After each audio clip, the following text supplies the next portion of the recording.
For 4 entire seasons, we watched Eustace Bagge pull a grotesque green mask from behind his back, slam it over his face, to terrorize a completely defenseless animal. We laughed.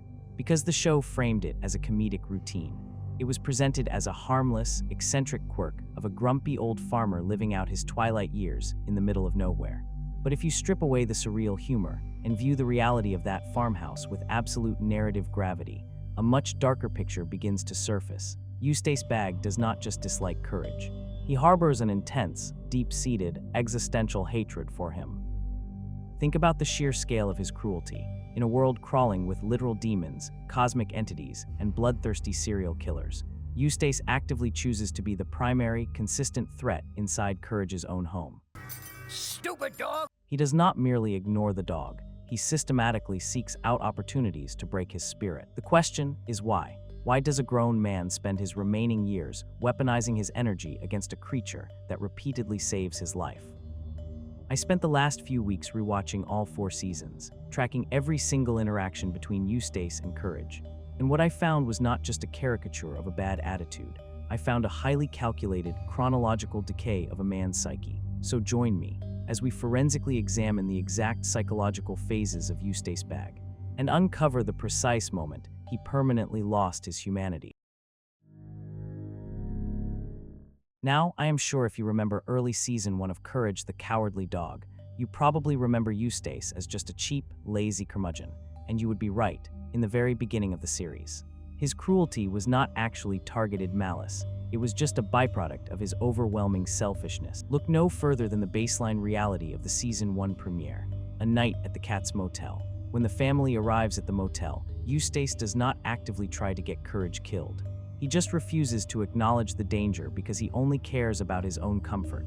He wants to watch his portable television. He wants his peace, and he expects the world to cater to him. In the very next episode, The Shadow of Courage, he is completely oblivious to the supernatural threat terrorizing the farm because he is too obsessed with his own material desires. In these early episodes, Eustace's abuse is purely passive. He calls Courage a stupid dog not because he hates the dog's soul, but because Courage is an inconvenience to his absolute, lazy entitlement. He lacks empathy, sure, but he is not yet a predator.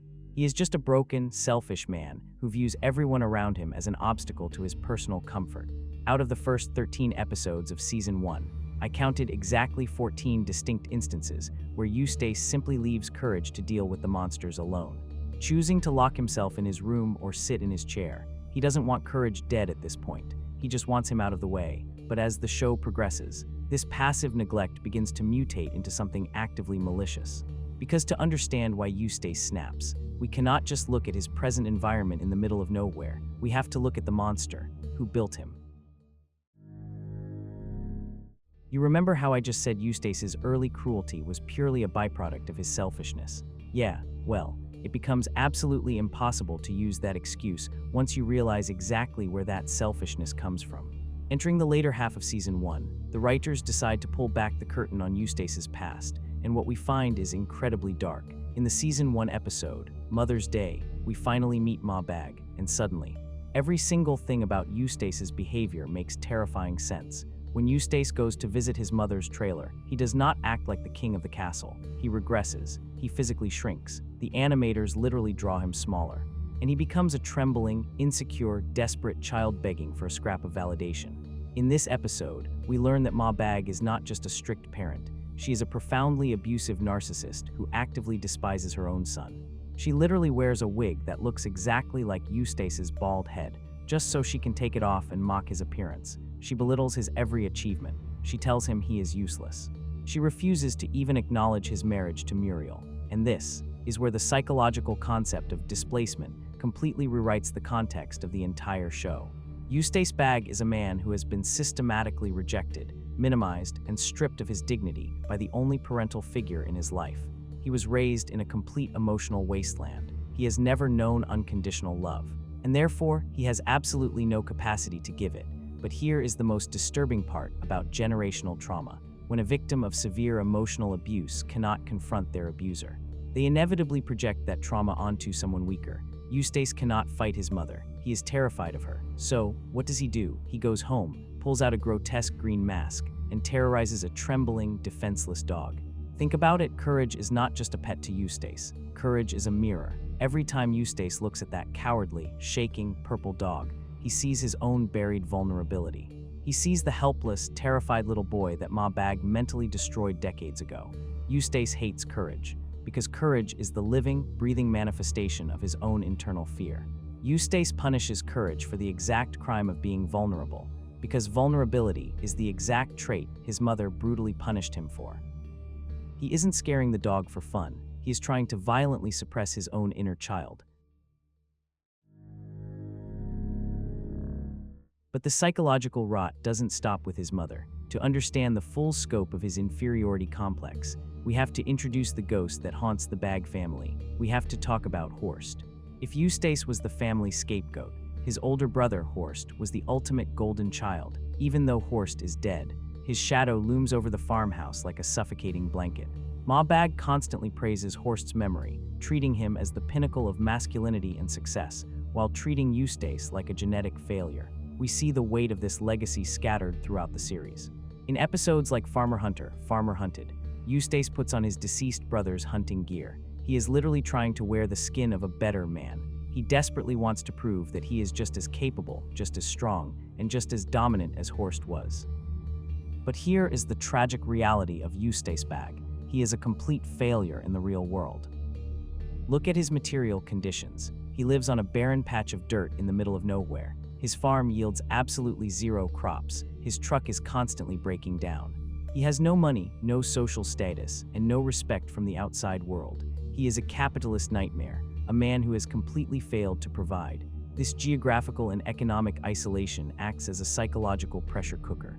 Because Eustace has absolutely zero power, control, or respect in the outside world, he is forced to manufacture it inside his own home. He becomes a tyrant in his living room, simply because it is the only place on earth where he can pretend to be a king. He demands his dinner, he barks orders from his red armchair, and most importantly, he dominates courage. Courage is the absolute bottom of the hierarchy. By constantly reminding the dog that he is stupid and worthless, Eustace is artificially elevating his own status. If courage is the bottom, then Eustace doesn't have to be. He abuses courage to artificially soothe his own massive inferiority complex. He needs a victim. Without courage, Eustace would have to face the terrifying reality that he is the weakest, most pathetic entity in nowhere. And that desperate need for control sets the stage for the most volatile dynamic in the entire series.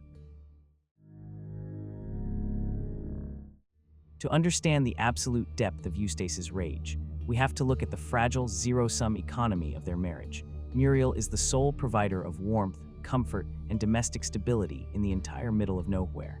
For a broken man like Eustace, she represents the only sanctuary he has ever known. Yet, because of his deep psychological damage, he treats her with a cold, bitter indifference.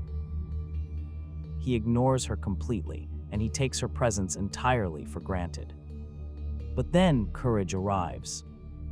When Courage was found in that alleyway and brought into the farmhouse, he did not just enter a home, he occupied an emotional space that Eustace could never claim. Courage loves Muriel with a pure, unadulterated devotion. And in return, Muriel showers Courage with the exact kind of unconditional affection that Eustace has spent his entire life starving for. Every time Muriel cradles Courage in her arms, every time she bakes him a treat, or physically strikes Eustace with a rolling pin to defend the dog, she is inadvertently exposing Eustace's greatest, most painful failure. She is showing him exactly what true connection looks like, a connection Eustace desperately wants, but is too proud and too broken to cultivate. In the Season 2 episode, The Magic Tree of Nowhere, we see this exact dynamic play out flawlessly. A magical tree grows in the yard, and it provides Muriel with absolute peace, granting her wishes and treating her with the kindness Eustace refuses to offer. And what does Eustace do? He doesn't just ignore it. He grows deeply, violently envious of the attention Muriel gives to it. He literally takes an axe to the trunk and chops it down out of pure, spiteful jealousy. He destroys the one thing bringing his wife joy because he cannot stand to see her receive comfort from a source that is not him. This is the exact lens through which he views Courage. In Eustace's twisted logic, the emotional economy of the household is zero-sum. Every single ounce of love Muriel gives to the dog is an ounce of love stolen directly from him. Courage becomes the proxy for all of Eustace's unexpressed resentment, when Eustace screams at Courage to get out of the house, he is really screaming at his own irrelevance.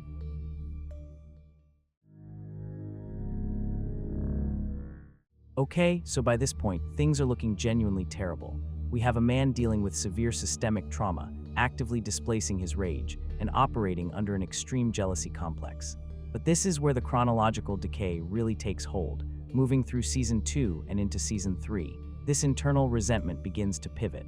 Eustace crosses a terrifying threshold. He goes from passive neglect to active physical endangerment. Before, Eustace was just too lazy to help Courage fight the monsters.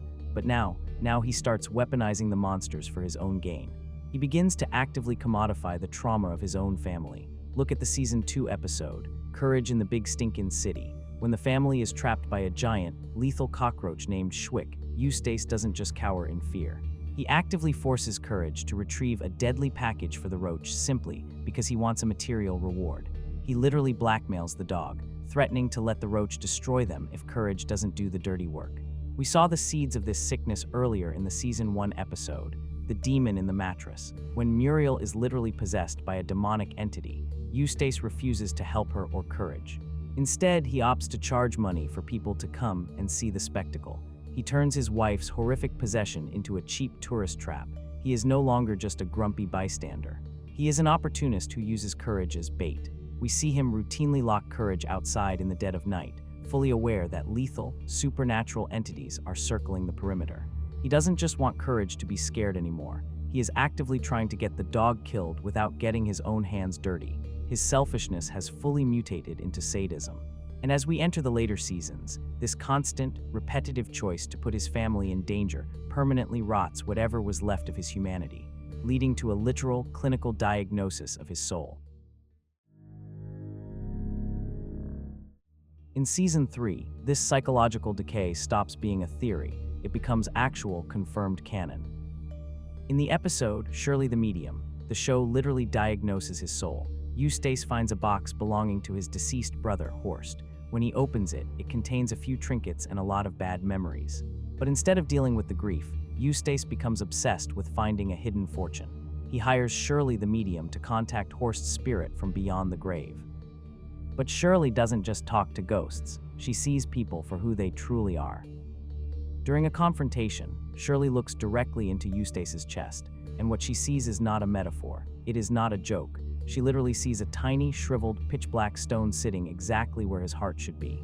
The writers are explicitly telling the audience that Eustace has completely run out of humanity. He has surrendered to the void. He has chosen his bitterness over his own wife's tears so many times that his capacity for human empathy has physically calcified. This is the phase where Eustace stops being a curmudgeon and officially becomes an empty shell. And this total lack of empathy begs the ultimate question of this entire analysis: if he has a stone for a heart. And he is willing to lock Courage out with the monsters. When does he cross the final line? When does Eustace Bagge officially stop being a bad owner and become a homicidal threat? I was looking through the entire archive of the show to find the exact answer to this question. There were a few episodes where I really wanted to say that this was the definitive point of no return.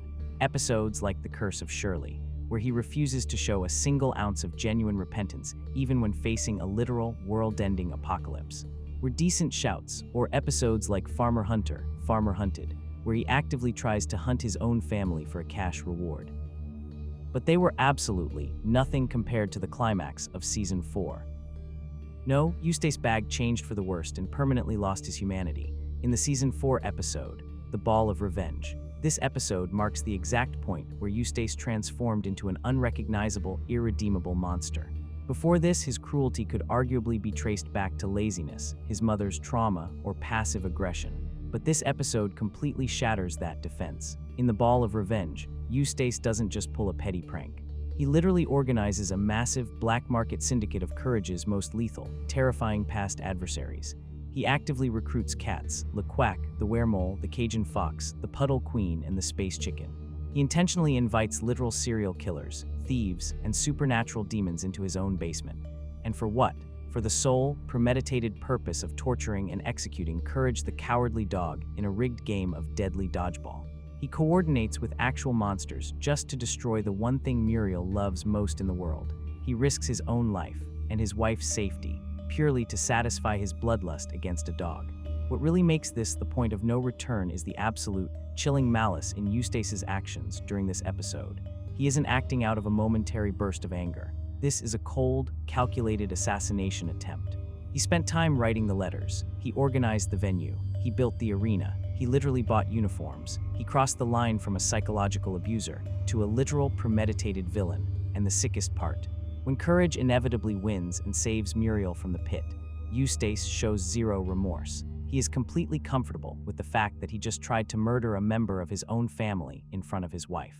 This is the moment Eustace Bagge's soul finally died. He let the bitterness of his mother, the shadow of his brother, and his burning jealousy of Muriel's love completely consume him, leaving behind nothing but a hateful, homicidal monster. I just want to say that this video took a massive amount of time to put together, digging through seasons, rewatching episodes, analyzing the psychological subtext of a cartoon I grew up with, and tracking the chronological decay of Eustace Bagge took weeks. If you made it this far into the deep dive, please subscribe to the channel. It really helps justify the work that go into these specific case studies. Let me know in the comments below. Do you think Eustace was always evil, or is Ma Bagge the true villain of the show?